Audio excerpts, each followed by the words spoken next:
नमस्कार साथियों। आज हम एक नए स्टेप पे फिर आ चुके हैं सेंटेंस के पार्ट में। और सेंटेंस का जो पार्ट है इसके पहले पढ़ चुके हैं आप लोग। नहीं पढ़ा हो तो जो मेरे पीछे वीडियो है वो देख लीजिए, क्योंकि हम स्टेप बाय स्टेप चलते हैं हम लोग। मैं क्या कोई चलता है स्टेप बाय स्टेप, तभी ज्ञान सही मामले में मिल पाता है। अगर आप जंप करेंगे, जंपिंग मूड में आएंगे, तभी कुछ नहीं मिलेगा। आज टॉपिक सेंटेंस है। ये टॉपिक इसलिए इम्पोर्टेंट है क्योंकि क्लास ये क्लास 10th के लिए इम्पोर्टेंट है, क्लास 9th के लिए इम्पोर्टेंट है, और जितने अदर्स एग्ज़ाम होते हैं उनके लिए भी इम्पोर्टेंट है टेंस। और जो इंग्लिश पढ़ रहे हैं, जो सीख रहे हैं, उनके लिए भी आज का टॉपिक बहुत इम्पोर्टेंट है। क्योंकि आज हम लोग पढ़ेंगे कि सेंटेंस के कितने भाग होते हैं। ये सब्जेक्ट, प्रेडिकेट, क्वालिफायर, ये होता क्या है। तो हम चलिए मेन पॉइंट पे आते हैं। सेंटेंस, इसकी डिफिनीशन हम पहले बता चुके हैं, आज हम इसको रिवील नहीं करेंगे। आप अगर इसको आप जो पिछले वीडियोस हैं उसमें आप देख सकते हैं। सेंटेंस, इसको दो भागों में बांटा गया है। एक है सब्जेक्ट, दूसरा है प्रेडिकेट। आज हम केवल बात करेंगे सब्जेक्ट की। इसके दो पार्ट हैं। प्रेडिकेट की बात करेंगे हम नेक्स्ट टॉपिक पर, नेक्स्ट टाइम।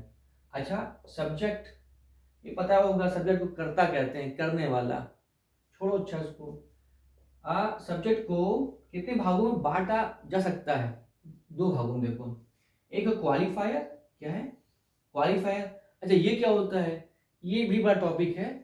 हम इसको क्वालिफायर, डिटर्मिनर, एडजेक्टिव वर्ड और एडजेक्टिव फ्रेज, और इधर है नाउन, इसको हम अलग अलग बताएंगे, तभी पूरी कहानी आपको समझ में आएगी। अच्छा, सब्जेक्ट को दो भागों में बांटा गया है, क्वालिफायर वर्ड और मेन वर्ड। मेन वर्ड को नाउन या प्रोनाउन वर्ड या हेड वर्ड कह सकते हैं। और फिर इसके बाद जो आएगा, क्या आएगा आपका? प्रेडिकेट। इसकी बात ही नहीं करनी हमको अभी। अच्छा, फिर देखिए स्टेप। ये शाखाएं हैं। सब्जेक्ट की शाखा कौन कौन सी है? क्वालिफायर, मेन वर्ड, और we can say noun, pronoun और हेड वर्ड। देयर आफ्टर इसके बाद क्या है? हम क्वालिफायर वर्ड जो होते हैं, क्वालिफायर वर्ड्स, उनको हम तीन भागों में बांटते हैं। डिटर्मिनर वर्ड्स, एडजेक्टिव वर्ड्स और एडजेक्टिव फ्रेज। याद रखना, एडजेक्टिव फ्रेज की जो पोजीशन होती है वो याद रखना नाउन के बाद आती है, यह हमेशा रखना। यहाँ पे इसको लिख दिया है ताकि आपको नॉलेज के लिए। तो हमने देखा कि इसको इतने भागों में बांटा गया है। अच्छा, ये है क्या? इसको शॉर्ट नाम दे दिया हमने कि इसका ये निचोड़, जो qualifier, determiner, adjective word, adjective phrase, इसको तोड़ दिया हमने, एक ट्री बना दी हमने, दान। कैसे? क्योंकि हमको मतलब है इस लास्ट से, इस लास्ट, ये लास्ट पॉइंट से। भाई जो ये वर्ड है, ये चीज, ये जो खिसक के नीचे आ जाएगा, भाई इसी में ये नीचे आ जाएगा। तो हम सब्जेक्ट को तोड़ेंगे, सेंटेंस तोड़ेंगे सब्जेक्ट को, और सब्जेक्ट का जो शॉर्ट फॉर्म है, जो ट्रिक है, वो क्या है? दान। यानी कि पहले क्या आएगा? डिटरमिनर वर्ड्स आएंगे, फिर क्या आएगा? एडजेक्टिव वर्ड्स आएंगे, और फिर ये एन, इट मीन्स नाउन या प्रोनाउन, हेड वर्ड या मेन वर्ड। इसके बाद प्रेडिकेट सिस्टम आएगा। अच्छा, अगर हम एडजेक्टिव फ्रेज जोड़ देते हैं तो एक नया हमको रूल मिल जाता है, एक स्ट्रक्चर मिल जाता है। क्या? दाना। यानी कि इट मीन सेम हेयर कि determiner, adjective, noun, adjective phrase और प्रेडिकेट। अच्छा, ये है क्या? देखो, अभी समझे शॉर्ट टाइम के लिए। ये एग्जांपल लिखा हुआ है, the wise man is here. अच्छा, हमने क्या था? सब्जेक्ट ना। तो देखा जाए, देखिए आप एक चीज देखिए, मुझे कहाँ लिखे इसको भी लिख दे रहे हैं, इसको हम, है ना, इसको हम यहीं पे लिख दे रहे हैं। आप नोट कर लिया होगा कि हम जब भी कहते हैं, जब भी पढ़ाते हैं, आप कहते हैं कि पेन कॉपी लेके बैठे हो। तो आपने दान और दाना नोट कर लिया होगा। अच्छा, एक आपको मिलता है सब्जेक्ट, वर्ब और ऑब्जेक्ट मिलता होगा, पता होगा। आपको फिर मिलता होगा subject, helping verb, verb and object. अच्छा हम बता क्या रही समझिए आप, हम बता ही रहे हैं जितने भी वर्ब होती है वर्ब के पहले हमेशा क्या आता है, सब्जेक्ट। समझना, हेल्पिंग वर्ब के पहले क्या आता है, सब्जेक्ट। अगर सेंटेंस अफर्मेटिव में है, असर्टिव में तो। अच्छा तो हमें मतलब किससे है इस समय, हमको मतलब इस समय है सब्जेक्ट से। अच्छा तो सब्जेक्ट को हम ये लिख सकते हैं, ये लिखा है क्यों, देखो हमें सब्जेक्ट वर्ब ऑब्जेक्ट, तो वर्ब तो है नहीं है, इज क्या हेल्पिंग वर्ब है। अगर हेल्पिंग वर्ब दी गई है तो जो उसके पहले आ जाएगा उसे हम क्या पुकारेंगे, सब्जेक्ट। अच्छा तो सब्जेक्ट को हमें तोड़ नहीं दिया है दाना में, तोड़ दिया है हमने दाना या दान में। अच्छा कैसे, ये जो दा बना हुआ है ये आर्टिकल है, और आर्टिकल जितने आर्टिकल पूरी फैमिली डिटरमिनर में आती है। वाइज क्या है, वाइज हमारा एडजेक्टिव है, क्या है, एडजेक्टिव है। मैन क्या हमारा, मैन नाउन है, तो बन गया दान। इसका मतलब है ये दाना, दान या दाना बराबर सब्जेक्ट, दान या दाना बराबर सब्जेक्ट होता है। उम्मीद है बात समझ में आपको आई होगी। दान प्लस प्रीडिकेट या दाना प्लस प्रीडिकेट बराबर क्या होता है, बराबर सब्जेक्ट। तो सब्जेक्ट को हम शॉर्ट फॉर्म में या ट्रिक के रूप में कर सकते हैं कि सब्जेक्ट को तोड़ के सकते हैं हम दान या दाना में। अच्छा फिर देखिए, और देखिए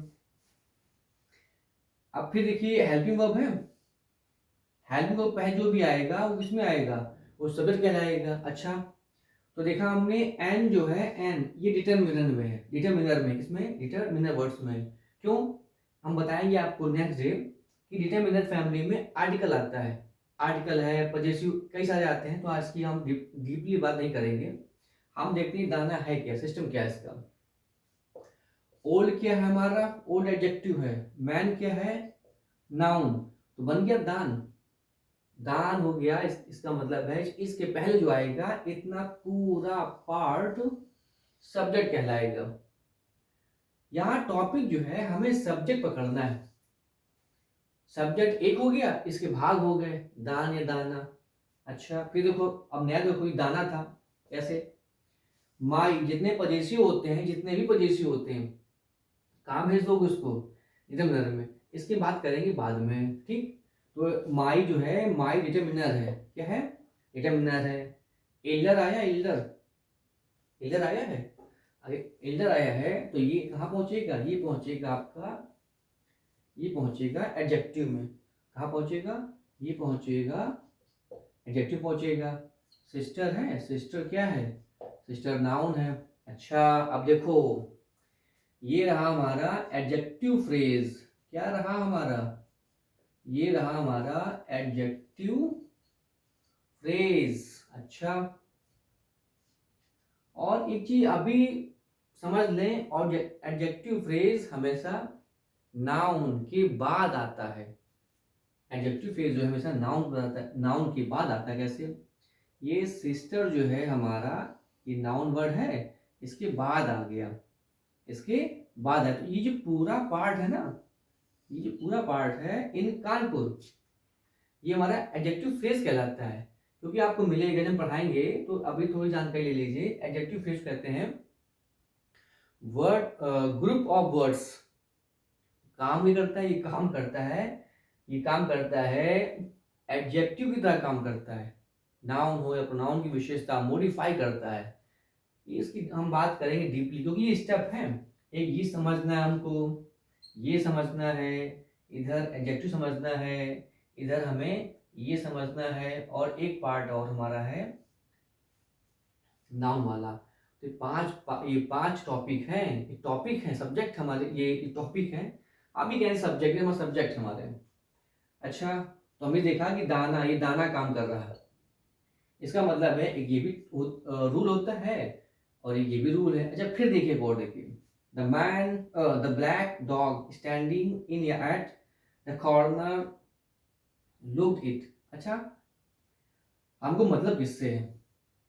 यहाँ तो कोई वर्ब नहीं आई थी क्या? नहीं आई थी ना, लेकिन यहाँ तो वर्ब हेल्पिंग वर्ब आई थी। अच्छा, हेल्पिंग वर्ब के बाद या तो आपको एडजेक्टिव फ्रेज मिलेगा या तो नाउन मिलेगा। तो देखा हमने कि helping verb helping verb helping verb, अब यहाँ वर्ब है, ये क्या है? ये वर्ब है। तो वर्ब के पहले में क्या मिला? वर्ब के पहले हमको ये पार्ट जो है, ये पार्ट और ये वाला पार्ट जो है, ये एडजेक्टिव फ्रेज का पार्ट है। देखा हमने कि भी ये तो हो गया। अच्छा देखें, ये जो ब्लैक लिखा है, ब्लैक ब्लैक ब्लैक, एक मिनट, ब्लैक दा जो हो गया डिटर्मिनर हो गया, ब्लैक क्या हो गया हमारा? एडजेक्टिव हो गया। डॉग क्या है? डॉग हमारा नाउन है। अब स्टैंडिंग इन या एट दोनों सही अपनी जगह, जिसकी पोजीशन अलग अलग है, फिर ये बात करें बाद में, अभी टॉपिक इसमें न छेड़ें, ये भी टॉपिक है, प्रपोजिशन का टॉपिक है। तो हम जो ये पार्ट है, ये पूरा पार्ट और यहाँ पर से मिला के ये हो गया हमारा एडजेक्टिव फ्रेज।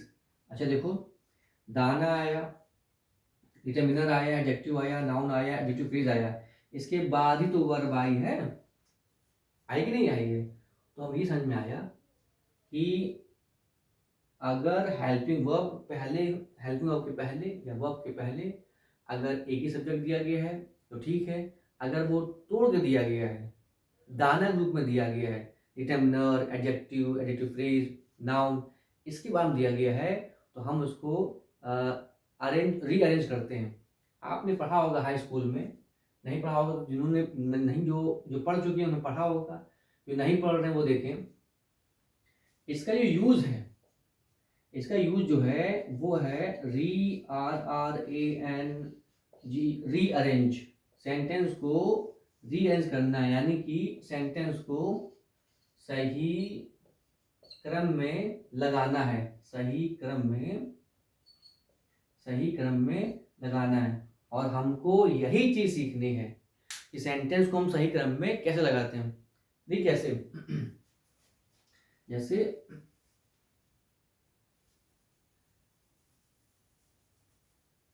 जैसे जैसे जैसे ये लिखा हुआ वर्ड है, ये लिखा हुआ है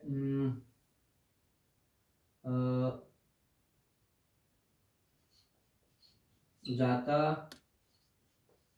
राम घर अपने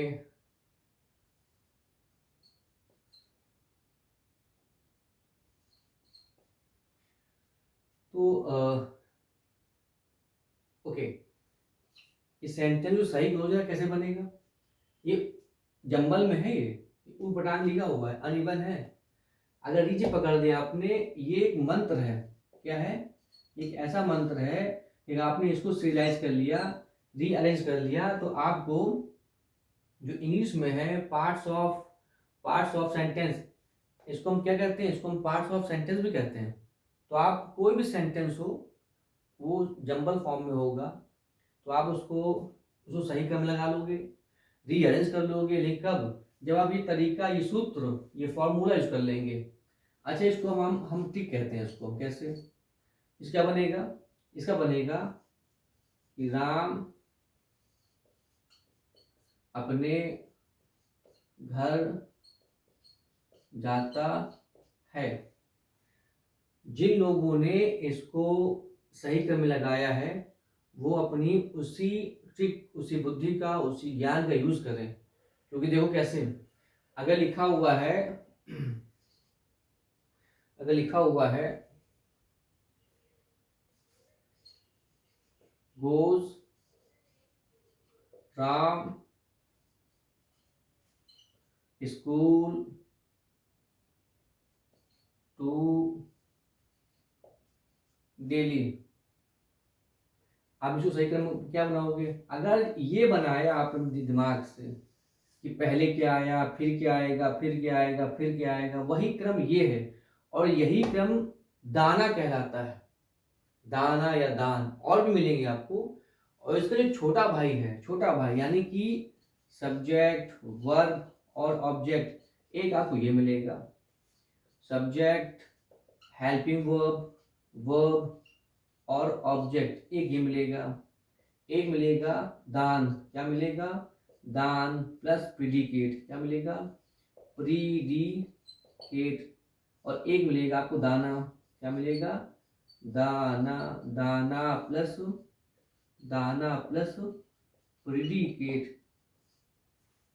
अगर आपको ये चक्कर ना पड़े, ये जो वर्ब लिखी है, ये वर्ब, ये जो वर्ब है ये अलग अलग सकती है। जैसे कि अगर आप प्रेजेंट कॉन्टिन्यूस पढ़ रहे होगे तो वहाँ पे इज एंड हमारे साथ होगी फोर्थ फॉर्म आ जाएगी। अगर आप पास्ट परफेक्ट पढ़ रहे होगे, पास्ट परफेक्ट, तो हैड के साथ वो भी थर्ड फॉर्म आ जाएगी। तो ये अलग अलग प्रकार से चेंज होते रहती है, इसमें दिक्कत नहीं है। अच्छा, हम समझा क्या रहे थे आपको इन चारों का यूज करना है। कैसे? अगर आपको डिटरमिनर देगा तो आपको इन दोनों का यूज करना है, आगे सिखाएंगे। अभी देखो लिखा हुआ goes Ram school to Delhi, हमने देखा अभी दो चीज पढ़ी हमने कि दाना पढ़ा हुआ है, क्या डिटरमिनर आ रहा, नहीं आ रहा, आ रहा क्या, नहीं आ रहा डिटरमिनर। इसका मतलब है ये रूल काम नहीं करेगा। इसी में भी यही है, डिटरमिनर है क्या, नहीं है, इसका मतलब ये रूल काम नहीं करेगा।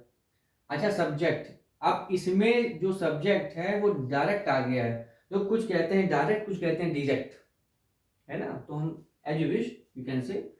तो भाई डायरेक्ट यहाँ सब्जेक्ट आया है बिना तोड़े, बिना तोड़े, इसका मतलब ये कहने का है, इनका मतलब कहने की ये है कि हम यहाँ पर यूज कर सकते हैं राम, क्यों, सब्जेक्ट पहले आया है।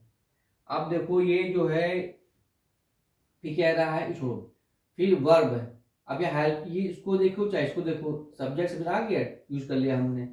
अब देखो वर्ब और हेल्पिंग वर्ब, हमें यहाँ क्या दी गई है, हमको दी गई है वर्ब, तो हम अगले स्टेप पे क्या लगाएंगे, अगले स्टेप पे लगाएंगे हम गोज, क्या लगाएंगे हम, अगले स्टेप लगाएंगे हम गोज, ये भी हो गया, ये भी हो गया।